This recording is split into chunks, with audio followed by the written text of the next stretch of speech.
أشهد أن لا إله إلا الله وحده لا شريك له وأشهد أن محمدا عبده ورسوله أما بعد فأعوذ بالله من الشيطان الرجيم بسم الله الرحمن الرحيم الحمد لله رب العالمين الرحمن الرحيم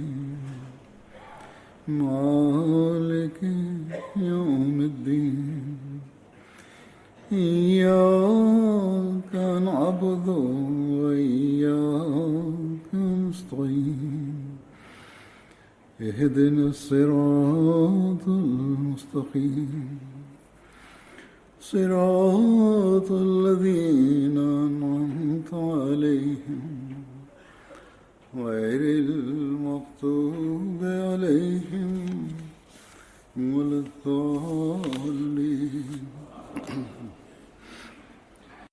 பதர் போரில் கலந்து கொண்ட சஹாபாக்களின் நற்குறிப்பின் தொடரை நான் எடுத்து கூறி வருகின்றேன்.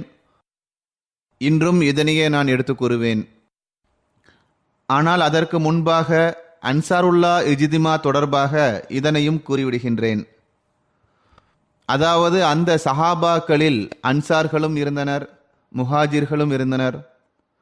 அவர்கள் இஸ்லாத்தை ஏற்றுக்கொண்ட பிறகு தமக்குள் தூய மாற்றத்தை ஏற்படுத்தினார்கள். தியாகங்களின் வியக்கத்தக்க முன்னுதாரணங்களை மட்டும் அவர்கள் வெளிப்படுத்தவில்லை, மாறாக இறையச்சம் மற்றும் களப்பற்ற தன்மை மற்றும் பற்றுணர்வின் உயர்வான முன்னுதாரணங்களை அவர்கள் வெளிப்படுத்தினார்கள். இங்குள்ள உங்களில் பெரும்பாலார் அன்சாருல்லாஹ்வின் வயதை அடைந்தவர்களாவர். அவர்கள் அன்சார்களும் ஆவர், முஹாஜிர்களும் ஆவர். எனவே இந்த அடிப்படையில் உங்களை நீங்கள் ஆய்வு செய்து கொண்டே இருங்கள். அதாவது நமக்கு முன் எத்தகைய முன்னுதாரணங்கள் காட்டப்பட்டுள்ளதோ அதன்படி நாம் எந்த அளவுக்கு செயல்படக்கூடியவர்களாக இருக்கின்றோம் என்று நீங்கள் ஆய்வு செய்து பார்க்க வேண்டும். இப்போது நான் முதலில் எடுத்து கூற இருக்கின்ற சஹாபியின் பெயர் ஹஜ்ரத் நுஅமான் பின் அமர் ரலியல்லாஹு தஆலா அன்ஹு ஆகும். அன்னாரின் பெயர் நுஐமான் என்றும் நுஅமான் என்றும் வந்துள்ளது. அன்னாரின் தந்தையின் பெயர் அமர் பின் ரிஃபா ஆகும். மேலும் தாயாரின் பெயர் ஃபாத்திமா பின்த் அமர் ஆகும். அன்னாரின் பிள்ளைகளில் முஹம்மது, ஆமிர், சப்ரா, லுபாபா, கப்ஷா, மரியம் மற்றும் உம்மே ஹபீப், அம்மத்துல்லா, ஹக்கீமா ஆகியோர்களின் குறிப்பு கிடைக்கின்றது. இப்னு ஹிஷாமின் கூற்றிற்கேற்ப ஹஜ்ரத் நுஅமான் அவர்கள் பையத்தே உக்பா சானியாவில் 70 அன்சார்களுடன் கலந்து கொண்டார்கள். அன்னார் பதர், உஹது, அகல் உட்பட அனைத்து போர்களிலும் ஹஜ்ரத் நபிகள் நாயகம் ஸல்லல்லாஹு அலைஹி வஸல்லம் அவர்களுடன் கலந்து கொண்டார்கள். ஒரு அறிவிப்பில் வருகிறது, ஹஜ்ரத் நபிகள் நாயகம் ஸல்லல்லாஹு அலைஹி வஸல்லம் அவர்கள் கூறினார்கள், நுஅமானை பற்றி நன்மையை தவிர வேறு எதுவும் கூறாதீர்கள். ஏனென்றால் அவர் அல்லாஹ்வின் மீதும் அவனது ரசூலின் மீதும் அன்பு கொண்டுள்ளார். அன்னாரது மரணம் அமீர் முஆவியாவின் ஆட்சி காலத்தில் ஹிஜ்ரி 60ஆம் ஆண்டு நிகழ்ந்தது. ஹஜ்ரத் உம்மே சலமா அவர்கள் கூறுகின்றார்கள், ஹஜ்ரத் அபூபக்கர் ரலியல்லாஹு தஆலா அன்ஹு அவர்கள் ஹஜ்ரத் நபிகள் நாயகம் ஸல்லல்லாஹு அலைஹி வஸல்லம் அவர்களின் மரணத்திற்கு 1 வருடத்திற்கு முன்பு சிரியா நாட்டின் புகழ்பெற்ற மற்றும் பிரபல்யமான நகரமான புஷ்ராவிற்கு பயணம் மேற்கொண்ட போது அந்த பயணத்தில் ஹஜ்ரத் நுஅமான் அவர்களும் ஹஜ்ரத் சஅபத் அவர்களும் உடன் இருந்தார்கள். இந்த இடம் பெருமானார் ஸல்லல்லாஹு அலைஹி வஸல்லம் அவர்கள் சிரியாவிற்கு வணிக நோக்கத்திற்காக தமது சிற்றன்னையுடன் வந்தபோது தமது சிறிய தந்தையுடன் வந்தபோது இந்த நகரத்தில்தான் தங்கினார்கள். அவ்வாறே ஹசரத் ஹதீஜாவின் பொருட்களையும் சிரியாவிற்கு எடுத்துச் சென்ற போதும் இந்த இடத்தில்தான் பெருமானார் ஸல்லல்லாஹு அலைஹி வஸல்லம் அவர்கள் தங்கினார்கள். அந்த பயணத்தில் ஹசரத் ஹதீஜா அவர்களின் அடிமையான நேசராவும் இருந்தார். எவ்வாறிருப்பினும் இந்த இரண்டு சஹாபாக்களும் பதர் போரில் கலந்து கொண்டார்கள். ஹஜ்ரத் நுஅமான் அவர்கள் ஹஜ்ரத் அபூபக்கர் அவர்களுடன் வழிகாட்டியாக இந்த பயணத்தில் இருந்தார்கள். இந்த பயணத்தின் போதுதான் ஹஜ்ரத் நுஅமான் அவர்களுடன் இருந்தவர் கேளிக்கையாக ஒரு சமுதாயத்திடம் அன்னாரை விற்றுவிட்டார்.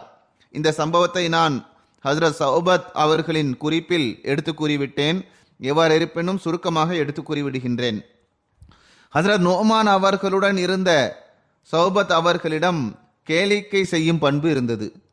மற்றொரு அறிவிப்புகளிலிருந்து தெரிய வருவது என்னவென்றால், ஹஜ்ரத் நுஅமான் அவர்களும் ஹஜ்ரத் சௌபத் அவர்களும் ஒருவர் மற்றவரை கேளிக்கை செய்பவர்களாக இருந்தார்கள்.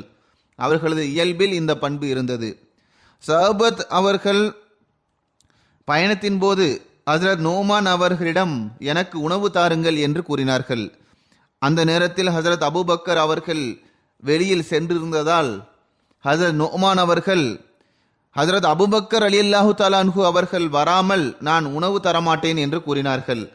அதற்கு சௌபத் அவர்கள், நீங்கள் எனக்கு உணவு வழங்கவில்லை என்றால் பிறகு நான் எத்தகைய விஷயத்தை கூறுவேன் என்றால் அதனால் உங்களுக்கு கோபம் ஏற்படும் என்று கூறினார்கள். அறிவிப்பாளர் அறிவிக்கின்றார், அந்த சமயத்தில் அவர்கள் ஒரு சமுதாயத்தை கடந்து சென்றனர். அப்போது சௌபத் அவர்கள் அவர்களிடம், நீங்கள் எனது ஒரு அடிமையை வாங்கிக் கொள்வீர்களா என்று கேட்டார்கள். அதற்கு அந்த சமுதாயத்தைச் சேர்ந்தவர்கள் ஆம் வாங்கிக் கொள்கின்றோம் என்று கூறினர். அதற்கு சௌபத் அவர்கள் அந்த சமுதாயத்தைச் சேர்ந்தவர்களிடம், அந்த அடிமை அதிகமாக பேசக்கூடியவர், மேலும் அவர் நான் விடுதலையானவன் ஆவேன் என்று கூறிக்கொண்டே இருப்பார். எனவே அவர் அவ்வாறு உங்களிடம் கூறினால் நீங்கள் அவரை விட்டுவிடுங்கள் என்று கூறினார்கள். அதற்கு அந்த சமுதாயத்தைச் சேர்ந்தவர்கள், இல்லை இல்லை, நாங்கள் அவரை உங்களிடமிருந்து விலைக்கு வாங்க விரும்புகின்றோம் என்று கூறினர். மேலும் அவர்கள் 10 ஒட்டகத்திற்கான தொகையை கொடுத்து அவர்களை விலைக்கு வாங்கினார்கள். பிறகு அந்த மக்கள் நுஅமான் அவர்களிடம் வந்து அவர்களது தலையில் தலைப்பாகை அல்லது கயிற்றை கட்டினர். அவர்களை அடிமையாக ஆக்கி அழைத்துச் செல்ல வேண்டும் என்பதற்காக அவ்வாறு செய்தனர். எனவே நுஅமான் அவர்கள் அந்த மக்களிடம், இவர் உங்களிடம் நகைச்சுவை செய்கின்றார், நான் விடுதலை செய்யப்பட்ட ஒருவனாவேன், அடிமை அல்ல என்று கூறினார்கள்.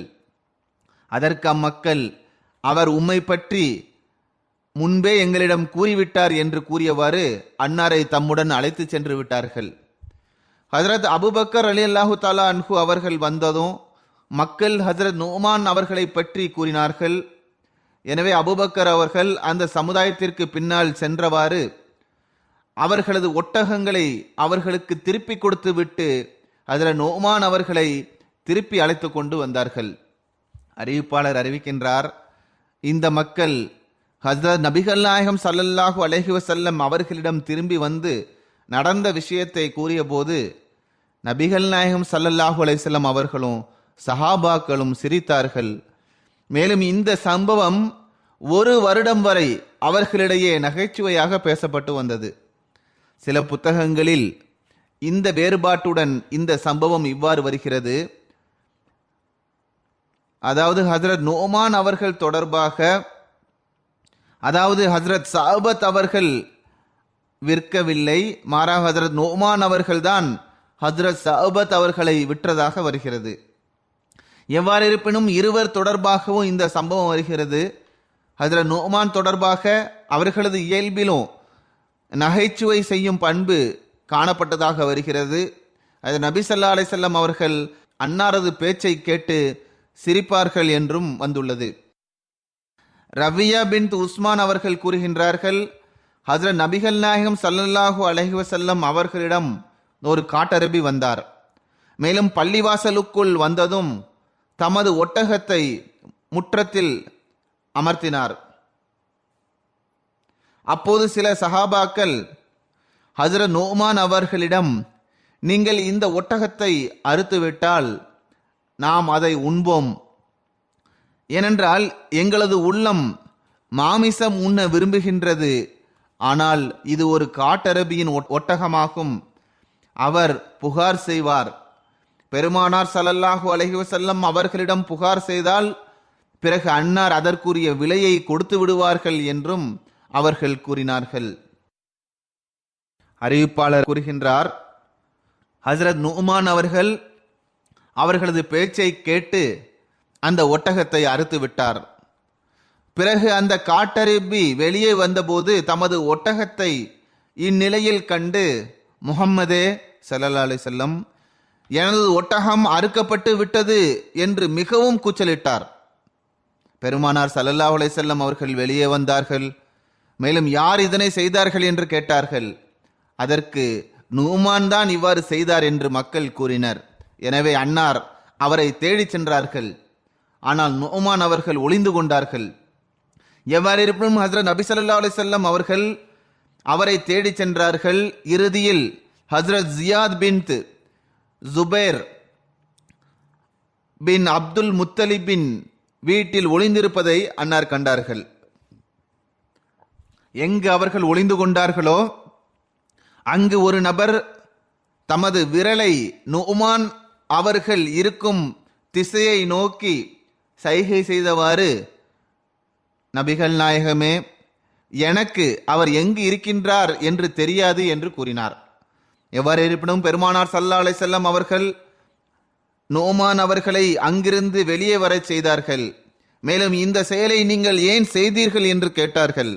அதற்கு நுஅமான் அவர்கள், நபிகள் நாயகமே ஸல்லல்லாஹு அலைஹி வஸல்லம், நான் இதனை அறுத்து விட்டேன் என்று எந்த மக்கள் உங்களிடம் இது குறித்து தகவல் தந்தார்களோ அவர்கள்தான் என்னை தூண்டினார்கள்.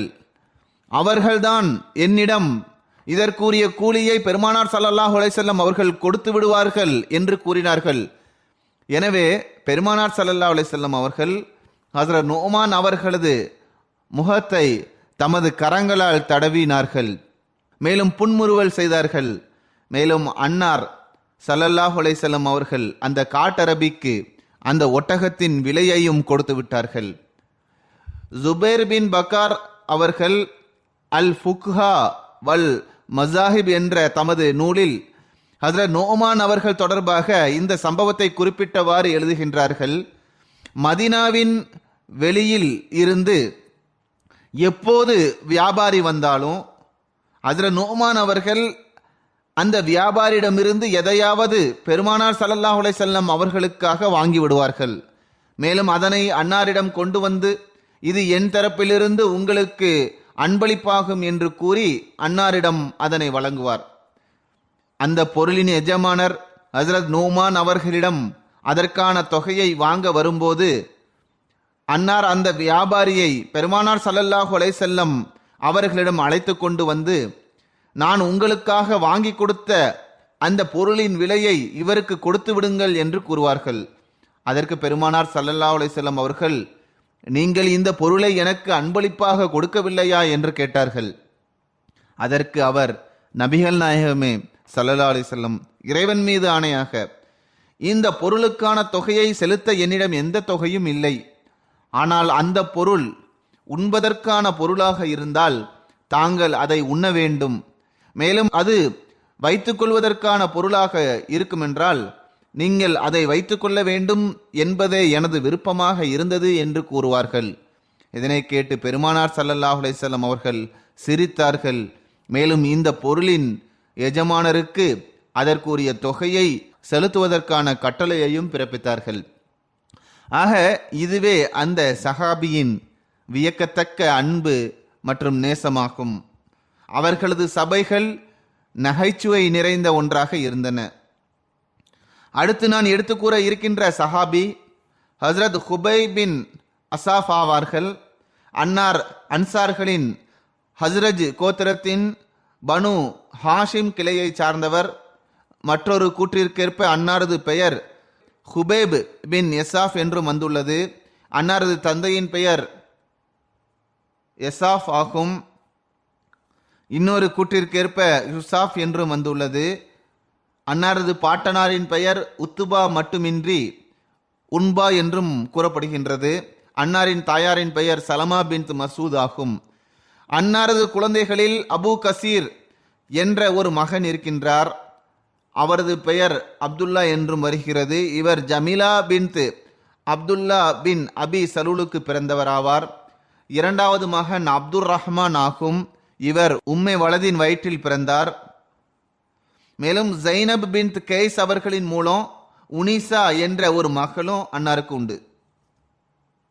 ஹஜரத் அபுபக்கர் அவர்களின் மரணத்திற்கு பிறகு ஹஜரத் ஹுபைப் அவர்கள் அன்னாரது விதவை மனைவியான ஹபீபா பின் ஹார்ஜாவை திருமணம் செய்தார்கள். ஹஜரத் ஹுபைப் அவர்கள் மதீனா ஹிஜ்ரத் செய்யப்பட்ட போது முஸ்லிமாக இருக்கவில்லை.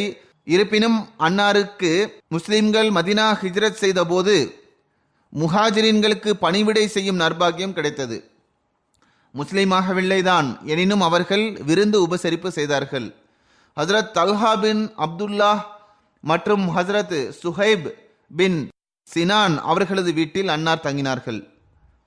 இன்னொரு கூற்றிற்கேற்ப ஹஜரத் தல்ஹா ஹஜரத் அசத் பின் ஜிராரா அவர்களின் வீட்டில் தங்கியதாக வருகிறது. அதேபோன்று ஹஜரத் அபுபக்கர் அவர்கள் மதீனா ஹிஜ்ரத் செய்த போது ஒரு கூற்றிற்கேற்ப ஹஜரத் ஹுபைப் அவர்களின் வீட்டில், அதாவது கபாவில் ஜனா என்ற இடத்தில் தங்கியதாக வருகிறது. ஜனா ஓர் இடத்தின் பெயராகும். இது மதீனாவில் பனு ஹாரிஸ் பின் ஹஜ்ரஜ் மக்கள் வசிக்கக்கூடிய இடத்தில் இந்த இடம் உள்ளது. இன்னொரு அறிவிப்பிற்கேற்ப ஹஜரத் அபுபக்கர் அவர்கள் ஹஜரத் ஹார்ஜா பின் ஜெயித் அவர்களின் வீட்டில் தங்கியதாக வருகிறது. பதர், உஹத், அகல் உட்பட அனைத்து போர்களிலும் ஹஜரத் நபி ஸல்லல்லாஹு அலைஹி வஸல்லம் அவர்களுடன் இணைந்து அன்னார் கலந்து கொண்டுள்ளதாக வந்துள்ளது.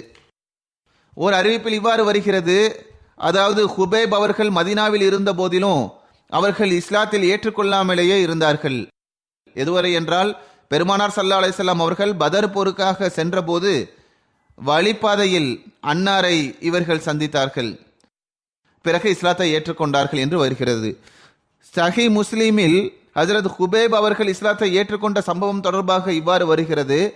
ஹஜரத் நபிகள் நாயகம் ஸல்லல்லாஹு அலைஹி வஸல்லம் அவர்களது மனைவியான ஹஜரத் ஆயிஷா ரலியல்லாஹு தஆலா அன்ஹா அவர்கள் அறிவிக்கின்றார்கள், ஹஜரத் நபி ஸல்லல்லாஹு அலைஹி வஸல்லம் அவர்கள் பதர் மைதானத்தை நோக்கி சென்றபோது மதீனாவிலிருந்து 3 மைல் தொலைவில் உள்ள ஹுரத்துல் ஹப்ரா என்ற இடத்தை அடைந்த போது ஒரு நபர் அன்னாரை சந்தித்தார்.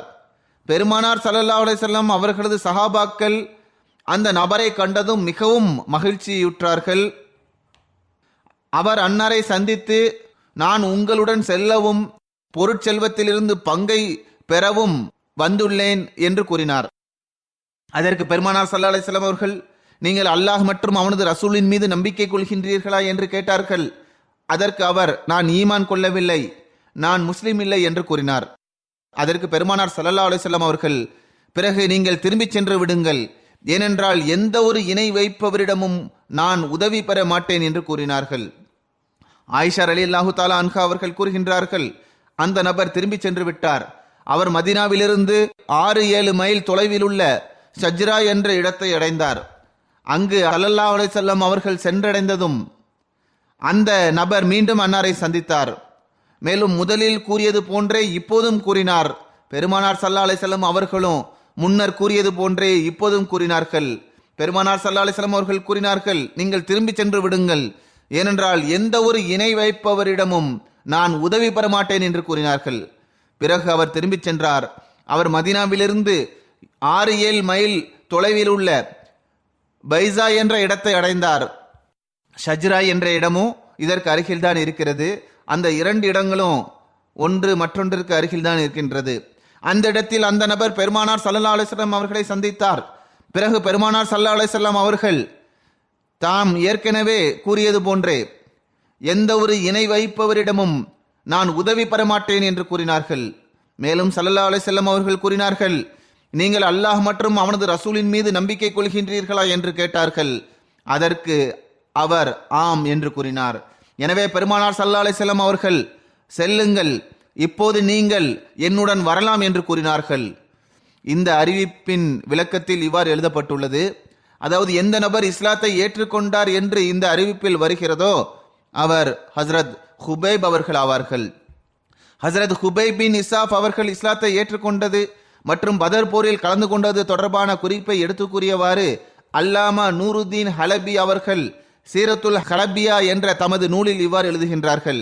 மதீனாவில் ஹுபை பின் இசாப் என்ற பெயருடைய ஒரு நபர் வலிமை மிக்கவராகவும் வீரமிக்கவராகவும் இருந்தார். அந்த நபரின் பெயர் வரலாற்று நூல்களில் ஹுபை பின் அசாப் என்று எழுதப்பட்டுள்ளது. எவ்வாறு இருப்பினும் இந்த நபர் ஹஜ்ரத் கோத்திரத்தை சார்ந்தவர். பதர் போர் வரை முஸ்லிமாகாமல் இருந்தார்.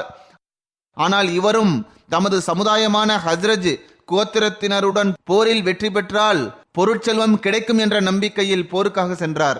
முஸ்லிம்கள் அவருடன் சென்றதில் மிகவும் மகிழ்ச்சியுற்றனர். ஆனால் பெருமானார் ஸல்லல்லாஹு அலைஹி வஸல்லம் அவர்களோ, எங்களது மார்க்கத்தில் இருப்பவர்கள்தான் எங்களுடன் போர் செய்வதற்காக செல்வார்கள் என்று கூறினார்கள். ஒரு அறிவிப்பில் இவ்வாறு வருகிறது, அதாவது பெருமானார் ஸல்லல்லாஹு அலைஹி வஸல்லம் அவர்கள், நீங்கள் திரும்பி சென்று விடுங்கள், ஏனென்றால் எந்த ஒரு இணை வைப்பவரிடமும் நாங்கள் உதவி பெற விரும்பவில்லை என்று அன்னார் கூறினார்கள். ஹுபைப் அவர்களை பெருமானார் ஸல்லல்லாஹு அலைஹி வஸல்லம் அவர்கள் 2 முறை திருப்பி அனுப்பிவிட்டார்கள்.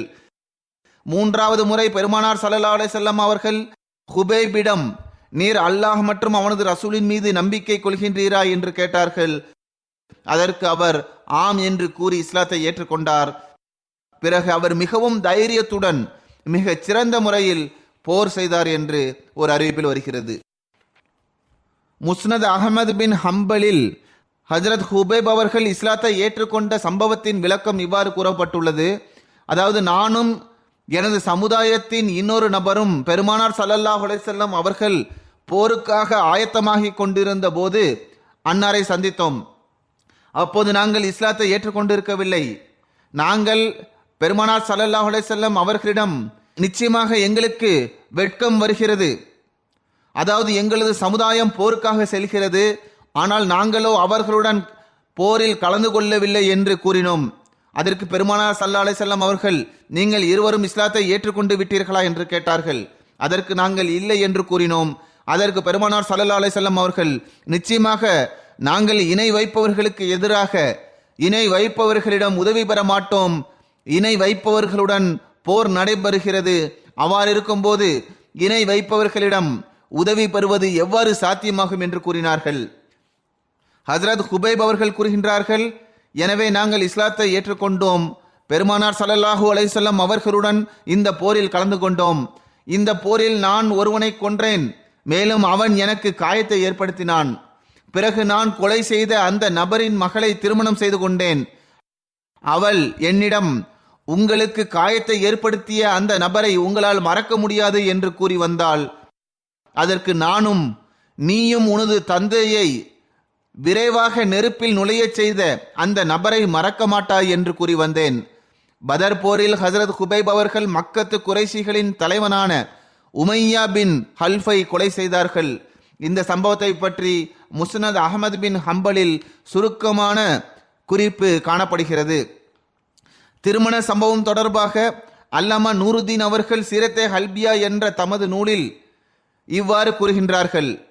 ஹஜ்ரத் அப்துல் ரஹ்மான் பின் அவுஃப் அவர்கள் அறிவிக்கின்றார்கள், பதர் மைதானத்தில் நான் உமையா பின் ஹல்ஃபை சந்தித்தேன். அறியாமை காலத்தில் அவர் எனது நண்பராவார். உமையாவுடன் அவரது மகன் அலியும் இருந்தார்.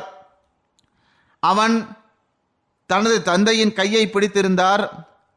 இந்த அலி யார் என்றால், ஹஜ்ரத் நபி ஸல்லல்லாஹு அலைஹி வஸல்லம் அவர்கள் மக்காவிலிருந்து ஹிஜ்ரத் செய்வதற்கு முன்பாக இஸ்லாத்தை ஏற்றுக்கொண்டிருந்த முஸ்லிம் ஆவார். அந்த நேரத்தில் அவர்களது உறவினர்கள் அவர்களை இஸ்லாத்தை விட்டு வெளியேற்ற முயற்சி செய்தனர். அதில் அவர்கள் வெற்றியும் பெற்றனர்.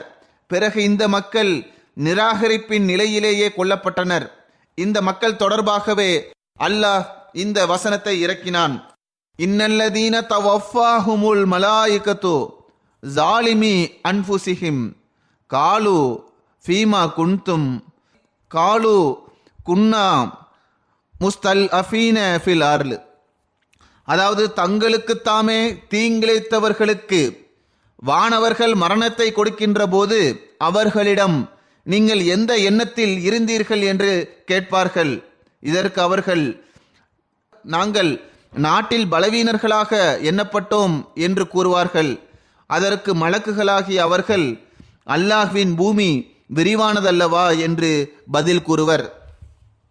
எவ்வாறு இருப்பினும் அவர்கள் கூறுகின்றார்கள், இத்தகைய மக்களில் Harisa bin Rabia, Abu Qais bin Fatih, Abu Qais bin Walid, As bin Anba மற்றும் அலி பின் உமையா ஆகியோர் அடங்குவர். அல்லாமா நூருத்தீன் ஹலபி அவர்கள் சீரத் ஹிஷாமில் எழுதுகின்றார்கள், இந்த மக்கள் இஸ்லாத்தை ஏற்றுக்கொண்ட போது பெருமானார் ஸல்லல்லாஹு அலைஹி வஸல்லம் அவர்கள் மக்காவில் இருந்தார்கள். பிறகு பெருமானார் ஸல்லல்லாஹு அலைஹி வஸல்லம் அவர்கள் மதீனாவிற்கு ஹிஜ்ரத் செய்த போது இந்த மக்களை இவர்களது உறவினர்கள் மக்காவிலேயே தடுத்து நிறுத்திவிட்டார்கள். அவர்களை சோதனைக்கு ஆளாக்கினார்கள். இதன் விளைவாக அவர்கள் குழப்பத்தில் மூழ்கிவிட்டார்கள். பிறகு இஸ்லாத்திலிருந்து விலகிவிட்டார்கள். பிறகு பதர் போரின் போது இவர்கள் தமது சமுதாயத்துடன் வந்தார்கள். பிறகு இவர்கள் அனைவரும் அங்கு கொல்லப்பட்டார்கள். முதல் அறிவிப்பின் கூற்றிலிருந்து தெரிய வருவது என்னவென்றால், இந்த மக்கள் பெருமானார் ஸல்லல்லாஹு அலைஹி வஸல்லம் அவர்கள் மக்காவிலிருந்து ஹிஜ்ரத் செய்வதற்கு முன்பாகவே நிராகரிப்பின் பக்கம் திரும்பி சென்று விட்டார்கள். எவ்வாறு இருப்பினும் ஹஜரத் அப்துல் ரஹ்மான் அவர்கள் கூறுகின்றார்கள், என்னிடம் பல ஆயுதங்கள் இருந்தன, அதனை நான் தூக்கி வைத்திருந்தேன். போரின் போது நடந்தவற்றை அன்னார் விவரிக்கின்றார்கள். அப்போது உமையா என்னை பார்த்தபோது அறியாமை காலத்தில் இருந்த எனது பெயரை, அதாவது அப்தே உமர் என்று கூறி அழைத்தான். அதற்கு நான் எந்த பதிலும் கொடுக்கவில்லை. எவ்வாறு இருப்பினும் பெருமானார் ஸல்லல்லாஹு அலைஹி வஸல்லம் அவர்கள் எனது பெயரை அப்துல் ரஹ்மான் என்று வைத்தபோது என்னிடம், உனது தந்தையும் பாட்டனாரும் உமக்கு வைத்த பெயரை நீங்கள் விரும்ப மாட்டீர்கள் அல்லவா என்று கேட்டார்கள். அதற்கு நான் ஆம் என்று கூறினேன். எனவே உமையா என்னை பார்த்து, எனக்கு அப்துல் ரஹ்மானை தெரியாது என்று கூறினார். இறுதியாக உமையா என்னை நோக்கி அப்துல் ரஹ்மான் என்று எனது பெயரை கூறி அழைத்ததும் நான் அதற்கு பதிலளித்தேன். உமையா அன்னாரது முந்தைய பெயரை கொண்டு அழைத்த போது அன்னார் தம்மைத்தான் அவர் அழைக்கின்றார் என்று தெரிந்திருந்தும் அதற்கு எந்த பதிலும் கொடுக்கவில்லை. பிறகு உமையா அன்னாரின் தற்போதைய பெயரை கூறி அழைத்ததும் அன்னார் அதற்கு பதிலளித்தவாறு அவன் பக்கம் கவனம் செலுத்தினார்கள். அப்போது உமையா அன்னாரிடம், உமக்கு என் மீது ஏதாவது உரிமை இருக்கின்றது என்றால் பிறகு உம்மிடம் இருக்கின்ற இந்த ஆயுதங்களை விட நான் சிறந்தவனாவேன் என்று கூறினான். முந்தைய காலத்து நட்பு இருந்தது. அதை பற்றி கூறியவாறு அவர் இவ்வாறு கூறுகின்றார், இதுதான் காப்பாற்றுவதற்குரிய வழியாகும், ஏனென்றால் இப்போது தோல்வி ஏற்பட்டு விட்டது என்று கூறினார். அதற்கு அப்துல் ரஹ்மான் அவர்கள் இவ்வாறு கூறினார்கள், நான் அவரிடம் சரி என்று கூறினேன். பிறகு அந்த ஆயுதங்களை கீழே போட்டுவிட்டு உமையா மற்றும் அவனது மகனான அலியின் கையை பிடித்து கொண்டேன். உமையா கூறினார், நான் முழு வாழ்நாளிலும் பதர் நாளை போன்று வேறு எந்த நாளையும் கண்டதில்லை என்று கூறியவாறு அந்த நபர் யார் என்று உமையா கேட்டார். அதற்கு நான் அவர் ஹம்சா பின் அப்துல் முத்தலிப் என்று கூறினேன். எவ்வாறு இருப்பினும் அப்துல் ரஹ்மான் பின் அவுஃப் அவர்கள் கூறுகின்றார்கள், இதற்கு பிறகு நான் இந்த இருவரின் கைகளையும் பிடித்து கொண்டு சென்றேன். திடீரென்று ஹஜரத் பிலால் அவர்கள் உமையா என்னுடன் இருப்பதை கண்டார்கள். மக்காவில் ஹஜரத் பிலால் அவர்கள் இஸ்லாத்தை விட்டு முகம் திருப்பி விட வேண்டும் என்பதற்காக உமையா பெரும் துன்பங்களை அன்னாருக்கு கொடுத்து வந்தார். ஹஜரத் பிலால் அவர்கள் உமையாவை பார்த்ததும் கூறினார்கள், நிராகரிப்பாளர்களின் தலைவன் உமையா பின் ஹல்ஃப் இங்கு இருக்கின்றான். இவன் தப்பித்து விட்டால் பிறகு நான் தப்பிக்க மாட்டேன் என்று கருதுங்கள் என்று கூறினார்கள்.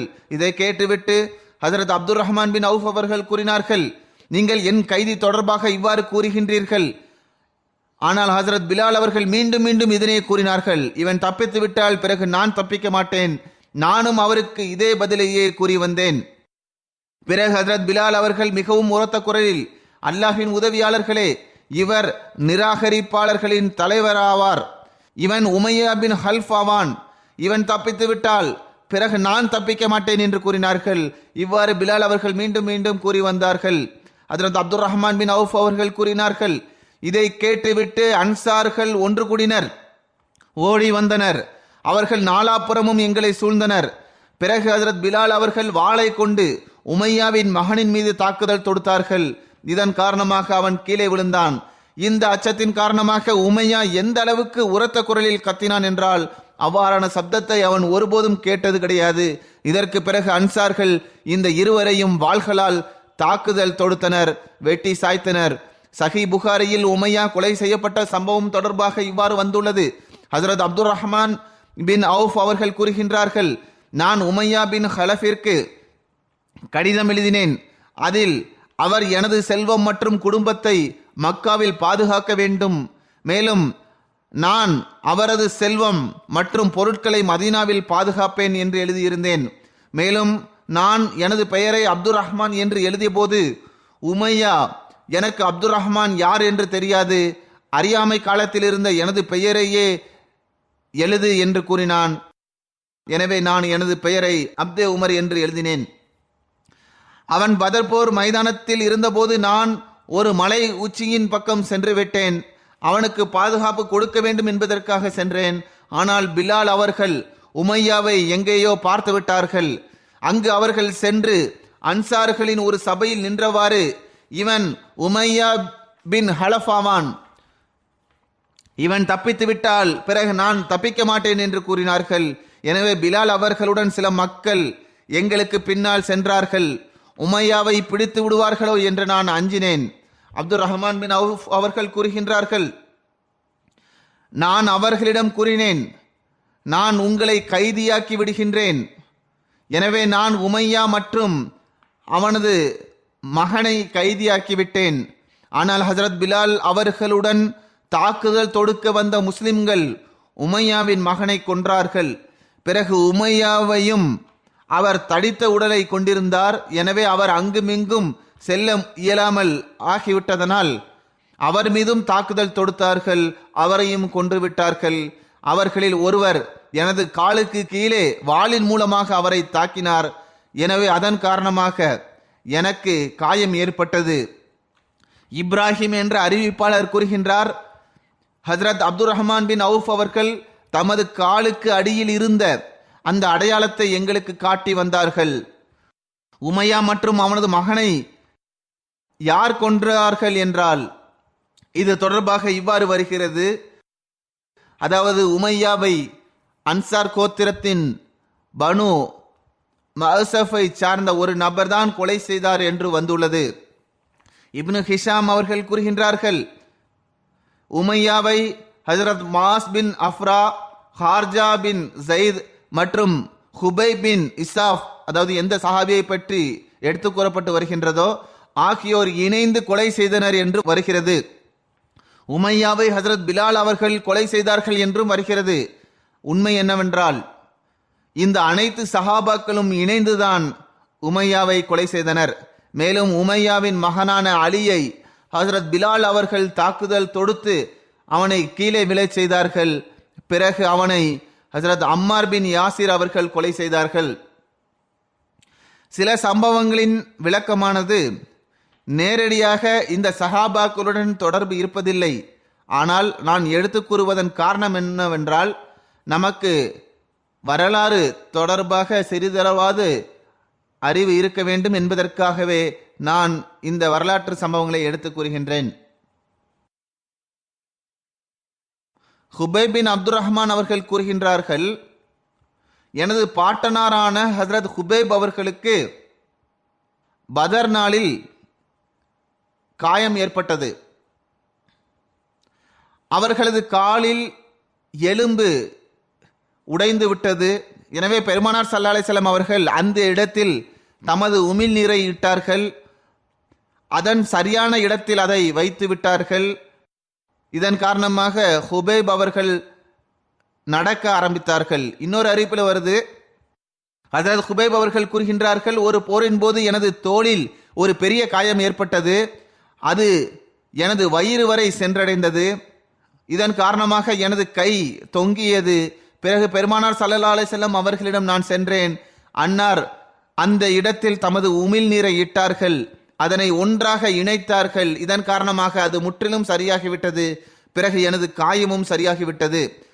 ஒரு கூற்றிற்கேற்ப ஹஜரத் ஹுபைப் அவர்கள் ஹஜரத் உமர் அவர்களின் ஹிலாஃபத் காலகட்டத்தில் மரணமடைந்தார்கள் என்றும், இன்னொரு கூற்றிற்கேற்ப ஹஜரத் உஸ்மான் அவர்களின் ஹிலாஃபத் காலகட்டத்தில் அன்னார் மரணமடைந்தார்கள் என்றும் வருகிறது. எவ்வாறு இருப்பினும் அல்லாஹ் இந்த அனைத்து சஹாபாக்களின் அந்தஸ்தையும் உயர்த்தி கொண்டே செல்வானாக. இப்போது நான் வஃபாத்தான 3 நபர்களை பற்றி எடுத்து கூறுவேன். மேலும் அவர்களது ஜனாசா தொழுகையையும் தொழுகைக்கு பிறகு தொழ வைப்பேன்.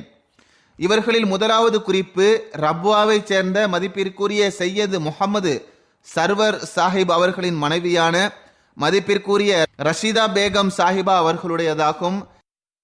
24 ஆகஸ்ட் அன்று அன்னார் தமது 77வது வயதில் மரணமடைந்து விட்டார்கள். இன்னா லில்லாஹி வ இன்னா இலைஹி ராஜிஊன். இவர்களது குடும்பத்தை சார்ந்தவர்கள் சார்கோட் காஷ்மீரிலிருந்து ஹிஜ்ரத் செய்து பாகிஸ்தான் வந்தனர். இவர்களது தந்தை மதிப்பிற்குரிய தீன் முகமது சாஹிப் ரயில்வேயின் ஊழியராவார். இவர்களுக்கு 5 வயது இருக்கும்போதே மரணமடைந்து விட்டார்கள். இதற்கு பிறகு இவர்களது தாய் தனியாக இருந்து மிக கடின உழைப்பு மற்றும் முயற்சி செய்தவாறு தமது குழந்தைகளை வளர்த்தார்கள். மர்ஹூமின் குடும்பத்தில் மதிப்பிற்குரிய ஃபத்தா முகமது சாஹிப் அவர்கள் மூலமாக அஹ்மதியத் வந்தது. அவர்கள் காதியான் சென்று ஹசரத் வாக்களிக்கப்பட்ட மசி அலைஹிஸ்ஸலாத்து வஸ்ஸலாம் அவர்களது சஹாபியான ஹசரத் காசி முகமது அக்பர் சாஹிப் அவர்களின் மூலமாக பையத் செய்யும் நற்பேற்றை பெற்றார்கள். காசி சாஹிப் 1984 ஆண்டு சந்திர சூரிய கிரகணத்தின் அடையாளத்தை பார்த்து தமது குடும்பம் மற்றும் அந்த பகுதியில் உள்ளவர்களிடம் இவ்வாறு கூறினார்கள். அதாவது, இந்த அடையாளத்தின் மூலம் இமாம் மெஹதி அலைஹிஸ்ஸலாம் அவர்கள் தோன்றிவிட்டார்கள் என்பது தெரிய வருகிறது என்று அன்னார் கூறினார்கள். ஹசரத் காசி முகமது அக்பர் சாஹிப் அவர்களுடைய குடும்பமும் அன்னாரது குடும்பமும் உறவினர்கள் ஆவர். இதன் காரணமாக இவர்கள் வரை அஹ்மதியத்தின் தூது செய்தி வந்து சேர்ந்தது. மேலும் இவர்கள் பையத்தும் செய்தார்கள். இவர்களது ஒரு மகன் முகமது ஜக்கரியா சாஹிப் லைபீரியாவில் முபல்லிக்காக தொண்டாற்றி வருகின்றார். அவர்கள் கூறுகின்றார்கள், எனது தாய் சந்தாவை முறையாக செலுத்தி வந்தார்கள். மிகுந்த கவலை அவர்களுக்கு இருந்தது. எனது சந்தா செலுத்தப்பட்டு விட்டதா என்று அவர்கள் கேட்டறிந்து வந்தார்கள். மேலும் குழந்தைகளின் தர்பியத் விவகாரத்திலும் மிகுந்த கவலை செலுத்தி வந்தார்கள். மிகுந்த அக்கறை இருந்தது. குழந்தைகளை தேவையின்றி வீட்டை விட்டு வெளியே செல்ல விடமாட்டார்கள். குழந்தைகளிடம் சுற்றி திரியும் பழக்கம் வந்துவிடக்கூடாது அல்லது வெளியில் சென்று தீய பழக்கம் ஏற்பட்டு விடக்கூடாது என்பதற்காக இவ்வாறு செய்தார்கள். குழந்தை பருவத்தில் எங்களது தந்தை எங்களை பள்ளிக்கு சென்று ஜமாத்தாக தொழும்படி கவனமூட்டி வந்தார்கள். குறிப்பாக ஃபஜர் தொழுகைக்காக எழுப்பி விடுவார்கள். அப்போது எனது தாயாரும் பள்ளிவாசலுக்கு அனுப்புவதற்காக எங்களை ஆயத்தப்படுத்துவார்கள். எப்போது வரை நாங்கள் பள்ளிவாசல் செல்லவில்லையோ அப்போது வரை நிம்மதி இல்லாமல் இருப்பார்கள். எனது தாயாருக்கு ஹிலாஃபத்தோடு களப்பற்ற அன்பு மற்றும் பற்றுணர்வின் தொடர்பு இருந்தது. மிகுந்த கவனத்துடன் ஹுத்பாவை கேட்பார்கள், அதன் குறிப்பையும் எடுப்பார்கள். பிறகு தமது குழந்தைகளிடம் அது குறித்து விவாதிப்பார்கள். இவர்களது மூத்த மகள் கூறுகின்றார்கள், இறுதி நேரத்திலும் கூட தொழுகையின் பக்கம் மிகுந்த கவனம் இருந்தது. மிக நீண்ட நேரம் தொழுகையை தொழுவார்கள். தொழுகைக்கு பிறகு அவர்களது உடல்நிலை மோசமானது. மருத்துவமனை கொண்டு செல்லப்பட்டார்கள். அங்கு ஹார்ட் அட்டாக்கின் காரணமாக இதயம் செயலிழந்து போயிற்று. எனவே அவர்கள் அல்லாஹ்விற்கு விருப்பத்திற்குரியவராக ஆகிவிட்டார்கள். அல்லாஹ்வின் அருளால் வசியத் செய்திருந்தார்கள். இவர்களது 5 மகன்களுக்கு மார்க்கத்திற்கு தோண்டாற்றும் நர்பாக்கியம் கிடைத்துக் கொண்டிருக்கிறது. முகமது தபசும் மற்றும் முகமது மூமீன் சாஹிப் ஆகிய 2 மகன்கள் ரப்வாவில் வக்ஃபே ஜதீதின் முஅல்லிமாக தோண்டாற்றி வருகின்றார்கள். தாவூத் ஜஃபர் சாஹிப் மற்றும் ஜக்கரியா சாஹிப் ஆகிய 2 மகன்கள் முரப்பியாக தோண்டாற்றுகின்றார்கள். ஆசிப் சாஹிப் என்பவர் வக்ஃபைனோ ஆவார். இவர் ஹிலாஃபத் லைப்ரரியில் கம்ப்யூட்டர் செக்ஷனில் பணியாற்றி வருகின்றார். நான் கூறியது போன்று முகமது ஜக்கரியா சாஹிப் முபல்லிக் அவர்கள் தற்போது லைபீரியாவில் தொண்டாற்றி வருகின்றார்கள். அவர்கள் தாயின் மரணத்தின் போது ஜனாசாவிற்கு அங்கு செல்ல முடியவில்லை. அவர்கள் மிகவும் சிறந்த பொறுமையின் முன்மாதிரியை வெளிப்படுத்தியுள்ளார்கள். வெளிநாட்டில் அவர்களது டியூட்டி இருக்கின்றது. அதனை அவர்கள் சிறந்த முறையில் கொடுத்து வருகின்றார்கள். மேலும் என்னால் பணி செய்ய முடியாது என்று அவர்கள் எந்த வகையிலும் கவலையை வெளிப்படுத்தவில்லை. அல்லாஹ் இவர்களது குழந்தைகளுக்கு பொறுமையை வழங்குவானாக. குறிப்பாக லைபீரியாவில் முபல்லிக்காக பணியாற்றியவாறு தமது தாயின் மரணத்தின் போது தாயை பார்க்க முடியாத நிலையில் இருக்கின்ற அவருக்கு அல்லாஹ் பொறுமையை வழங்குவானாக. மேலும் அல்லாஹ் இந்த அனைத்து குழந்தைகளுக்கும் தமது தாயின் நன்மைகளை தொடரச் செய்வதற்கான நற்பாக்கியத்தை வழங்குவானாக. மேலும் இவர்களது தாயின் அந்தஸ்தை உயர்த்துவானாக. இரண்டாவது ஜனாசா ஃபிஜி நாட்டைச் சேர்ந்த நாந்தி ஜமாத்தின் தலைவர் மதிப்பிற்குரிய முகமது ஷம்சீர் கான் சாஹிப் அவர்களுடையதாகும். செப்டம்பர் 5ஆம் தேதி அன்னாரது மரணம் நிகழ்ந்தது. இன்னா லில்லாஹி வ இன்னா இலைஹி ராஜிஊன். 1952ஆம் ஆண்டு அன்னார் பிறந்தார்கள். 1962ஆம் ஆண்டு தமது தந்தையுடன் லாகுரி ஜமாத்திலிருந்து வெளியேறி ஜமாத்தில் பையத் செய்து இணைந்தார்கள். முதலில் இவர்கள் லாகுரியாக இருந்தார்கள். எவ்வாறு இருப்பினும் இவர்கள் தமது தந்தையுடன் இணைந்து பையத் செய்தார்கள். 1962ஆம் ஆண்டு அஹ்மதியானார்கள். மேலும் ஃபிஜி ஜமாத்தின் ஆரம்பகால உறுப்பினர்களில் ஒருவராவார்கள். அல்லாஹ்வின் அருளால் ஒரு நீண்ட காலம் ஜமாத்திற்கு தொண்டு செய்யும் நற்பாகியம் அன்னாருக்கு கிடைத்தது. மாரோ, சோவா, நாந்தி மற்றும் லடோகா போன்ற ஜமாத்துகளில் பள்ளிவாசல் கட்டுவதில் அன்னாரது பங்கு மிக முக்கியமானது. அல்லாஹ்வின் அருளால் உலகியல் ரீதியாகவும் அன்னார் மிகவும் கண்ணியத்துடன் பார்க்கப்பட்டார்கள். ஆனால் ஜமாத் பணிகளுக்கே அன்னார் முன்னுரிமை வழங்கி வந்தார்கள். ஜமாத்தின் சதர் மட்டுமின்றி தேசிய வெளியீட்டுத்துறை செயலராகவும் ஒரு முஸ்லிம் பிரைமரி பள்ளிக்கூடத்தின் தாளாளராகவும் அன்னார் இருந்தார்கள். மிகவும் களப்பற்ற நபராவார். கிலாஃபத்துடன் அன்பு கொண்டவர். மிகவும் கட்டுப்பட்டு நடக்கக்கூடிய மனிதராவார். அன்னார் தமக்கு பின்னால் ராசியா கான் சாஹிபா என்ற மனைவியையும் நாதியா நஃபீசா என்ற மகளையும் விட்டு சென்றுள்ளார்கள். அல்லாஹ் மர்ஹூமுடன் பாவ மன்னிப்பு மற்றும் கருணையுடன் நடந்து கொள்வானாக. மேலும் அவர்களது குழந்தைகளுக்கு அன்னாரது நன்மைகளை தொடரச் செய்யும் நற்பாக்கியத்தை வழங்குவானாக. மூன்றாவது ஜனாதா கர்தஸ்தானை சேர்ந்த நார்வேயில் தற்போது வசித்து வருகின்ற மதிப்பிற்குரிய ஃபாத்திமா முஹம்மது முஸ்தபா சாஹிபா அவர்களுடையதாகும். ஜூன் 13ஆம் தேதி அன்னார் மரணமடைந்தார்கள். அன்னாரை பற்றிய குறிப்பு சிறிது காலதாமதத்திற்கு பிறகே கிடைத்தது. அன்னார் தமது 88வது வயதில் மரணமடைந்தார்கள். இன்னா லில்லாஹி வ இன்னா இலைஹி ராஜிஊன். 2014ஆம் ஆண்டு அன்னார் பையத் செய்யும் நற்பாக்கியத்தை பெற்றார்கள். தமக்கு பின்னால் 3 மகள்களையும் 5 மகன்களையும் விற்று சென்றுள்ளார்கள். இந்த குழந்தைகளில் மதிப்பிற்குரிய ஃபீரி ஃபான் முகமது சயீது சாஹிபா மட்டுமே அஹ்மதியாவார். அவர்கள் தற்போது நார்வேயில் இருக்கின்றார்கள். அவர்களது மகள் கூறுகின்றார்கள், நான் 1999ஆம் ஆண்டு நார்வே வந்தேன். அப்போது எனக்கு அதிகமான கஷ்டமான சூழ்நிலைகளை எதிர்கொள்ள வேண்டியது வந்தது. எனவே நான் எனது தாயை உதவி செய்வதற்காக அழைத்தேன். எனது தாய் உதவி செய்வதற்காக நார்வே இடம்பெயர்ந்தார்கள். எனது தாயார் படிப்பறிவற்றவர்களாக இருந்த போதிலும் திருக்குரானின் பல வசனங்கள் மற்றும் பல நபி மொழியை மனப்பாடமாக நினைவில் வைத்திருந்தார்கள். எழுத படிக்க அவர்களுக்கு எந்த அளவுக்கு ஆர்வம் இருந்தது என்றால் 40 வயதை கடந்த பிறகும் கூட கடின முயற்சி செய்தவாறு அன்னார் எழுத படிக்க கற்றுக்கொண்டார்கள். அவர்களது வாழ்க்கையில் நடந்த மிக முக்கிய பணி என்னவென்றால் அவர்கள் குறித்த நேரத்தில் தொழுகையை நிறைவேற்றுவே வந்தார்கள். அவ்வாறே மிக அதிகமாக நோன்பு வைக்கக்கூடியவராக அன்னார் இருந்தார்கள். பெரும்பாலும் இவ்வாறு கூறி வந்தார்கள், அதாவது எவர்கள் நோன்பு நோற்பதற்கான ஆற்றல் பெறாதவர்களாக இருக்கின்றார்களோ அவர்களுக்காக நான் நோன்பு நோக்கின்றேன் என்று கூறுவார்கள். மற்றவர்களுக்கு உதவி செய்வதில் எந்த அளவுக்கு துடிப்பு காணப்பட்டதென்றால் சில நேரங்களில் எந்த பெண்களுக்கு மருத்துவ சிகிச்சை அளிக்க யாரும் இல்லையோ அந்த பெண்களுக்காக எனது தாய் இரவில் 50 மைல் பயணத்தை மேற்கொண்டு மருத்துவமனைக்கு அவர்களை அழைத்துச் செல்வார்கள். மேலும் அத்துடன் பொருள் உதவியும் செய்வார்கள். அவர்கள் கூறுகின்றார்கள், அவர்களது மரணத்தின் போது பல்வேறு சமுதாயத்தைச் சேர்ந்த பலரது கடிதம் வந்தது. குறிப்பாக பாகிஸ்தான் அகமதி சகோதரிகள் அழுதவாறு இந்த விஷயத்தை வெளிப்படுத்தியுள்ளனர். அதாவது எனது தாய் அவர்களுடன் ஒரு குறிப்பான அன்பின் உறவை வைத்திருந்ததாக எழுதியுள்ளார்கள். அவர்களது மகள் கூறுகின்றார்கள், நான் பிறந்ததிலிருந்து எனது தாயுடன் தான் இருக்கின்றேன். அவர்களது உயர்வான நல்லொழுக்கம் மற்றும் வாழ்க்கையை பார்ப்பதற்கான சந்தர்ப்பம் எனக்கு கிடைத்தது.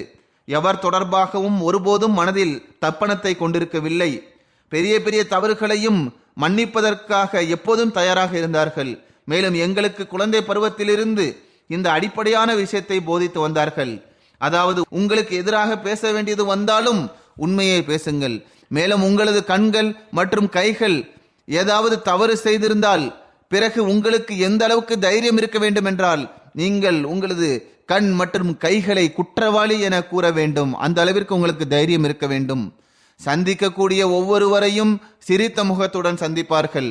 அவர்களது நாவு எப்போதும் துவா செய்வதில் மூழ்கி இருந்தது. அவர்களுக்கு அல்லாஹ் மற்றும் ரசூல் ஸல்லல்லாஹு அலைஹி வஸல்லம் அவர்கள் மீது மிகுந்த அன்பு இருந்தது. இதன் காரணமாக கூட அவர்களுக்கு காலத்தின் இமாமை ஏற்றுக்கொள்ளும் நற்பாக்கியத்தை அல்லாஹ் வழங்கி இருக்கலாம். அவர்களது மகள் கூறுகின்றார்கள், 2007ஆம் ஆண்டு MTA பார்த்தேன். பிறகு திடீரென்று அது மறைந்து விட்டது. பிறகு ஏறக்குறைய 3 வருடத்திற்கு பிறகு, அதாவது 2010ஆம் ஆண்டு MTA அல் அரபியா மீண்டும் கிடைத்தது. இதை பார்த்து நான் கூச்சலிட்டவாறு எனது தாயாரிடம் அந்த சேனல் கிடைத்து விட்டது என்றேன். மேலும் நான் எனது தாயாரிடம், வாருங்கள் இதனை கேட்போம், ஏனென்றால் இந்த மக்கள் நாம் யாரை எதிர்பார்த்து காத்து கொண்டிருக்கின்றோமோ அந்த இமாம் மெஹதி மற்றும் வாக்களிக்கப்பட்ட மசீஹ் தோன்றிவிட்டார்கள் என்று கூறுகின்றனர் என்று கூறினேன். எனது தாயார் MTA பார்க்க ஆரம்பித்தார்கள். பிறகு சில நாட்களுக்கு பிறகு எனது சகோதரிகளுக்கும் சகோதரர்களுக்கும் இதனை பற்றி கூறினார்கள். ஆனால் அவர்கள் எத்தகைய கூற்றை கூறினார்கள் என்றால், அதனால் எனது தாயாரின் முகம் மாறிவிட்டது. ஆனால் அவர்கள் அந்த விஷயத்தை பொருட்படுத்தாமல் தொடர்ச்சியாக MTA பார்த்து வந்தார்கள். பிறகு எனது தாயார் கர்கிஸ்தான் சென்ற பிறகு எனது சகோதரிகளின் கூற்று அவர்களின் உள்ளத்தில் தாக்கத்தை ஏற்படுத்தியது. பிறகு அவர்கள் எனக்கு எதிராக ஆகிவிட்டார்கள். மீண்டும் என்னிடத்தில் வந்து MTA பார்ப்பதிலிருந்து என்னை தடுத்தார்கள். எவ்வாறு இருப்பினும் நான் பையத் செய்த பிறகு நிலைமை மிகவும் மோசமானது. எனது தாயாரிடம், உனது மகள் காஃபிராகிவிட்டாள் என்று அவர்கள் கூறி வந்தனர். எவ்வாறு இருப்பினும் எனது தாய் எனது சகோதரர்களிடம் செல்லும் போது அவர்களது கூற்றை கேட்டு எனக்கு எதிராக ஆகிவிடுவார்கள். திரும்பி வந்ததும் மீண்டும் MTA பார்க்க ஆரம்பித்து விடுவார்கள். அவர்களுக்கு ஹஜ்ரத் வாக்களிக்கப்பட்ட மசீஹ் அலைஹிஸ்ஸலாம் அவர்களின் கசீதாக்கள் மிகவும் விருப்பமானதாக இருந்தது. அதை கேட்டு பெரும்பாலும் அழத் தொடங்கி விடுவார்கள்.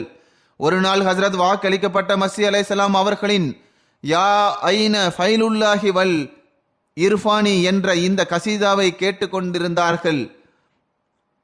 அப்போது நான் அவர்களிடம், இந்த கவிதையை எழுதக்கூடியவரை காஃபிர் என்று கூற முடியுமா என்று கேட்டேன். அதற்கு கோபத்துடன் அவர்கள் என்னை பார்த்தார்கள். மேலும் இந்த நபரை காஃபிர் என்று எந்த அநீதியாளர் தான் கூற முடியும் என்று கூறினார்கள். அதற்கு நான், உங்களது பிள்ளைகள் தான் என்று கூறினேன். அதற்கு அவர்கள் மௌனமாகிவிட்டார்கள்.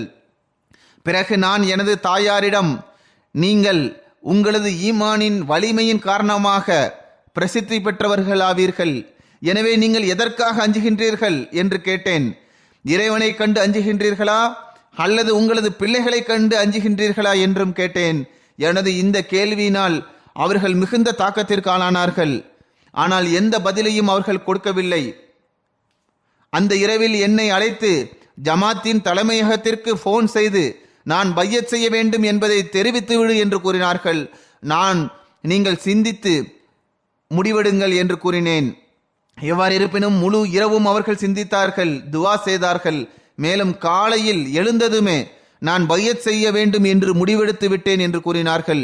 2016ஆம் ஆண்டு நான் அங்கு சென்றபோது என்னை சந்திப்பதற்கான சந்தர்ப்பம் அவர்களுக்கு கிடைத்தது. காலத்தின் ஹலீஃபாவை சந்தித்ததனால் பெரும் மகிழ்ச்சியில் அவர்கள் இருந்தார்கள்.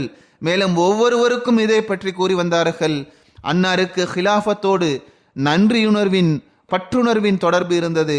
அல்லாஹ் இவர்களுடன் பாவ மன்னிப்புடனும் கருணையுடனும் நடந்து கொள்வானாக, அவர்களது அந்தஸ்தை உயர்த்துவானாக. மேலும் இவர்களது மகளின் ஈமானையும் வலுப்படுத்துவானாக.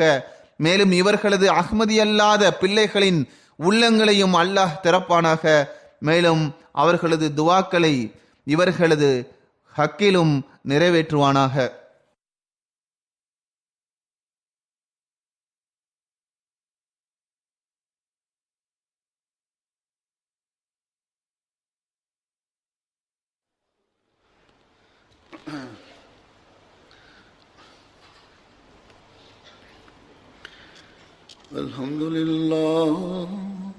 الحمد لله نحمده ونستعينه ونستغفره ونؤمن به ونتوكل عليه ونعوذ بالله من شرور أنفسنا ومن سيئات أعمالنا من يهده الله فلا مضل له ومن يضلل فلا هادي له ونشهد أن لا إله إلا الله ونشهد أن محمدا عبده ورسوله عباد الله رحمكم الله إن الله يأمر بالعدل والإحسان وإيتاء ذي القربى وينهى عن الفحشاء والمنكر والبغي يعظكم لعلكم تذكرون اذكروا الله يذكركم وادعوه يستجب لكم ولذكر الله أكبر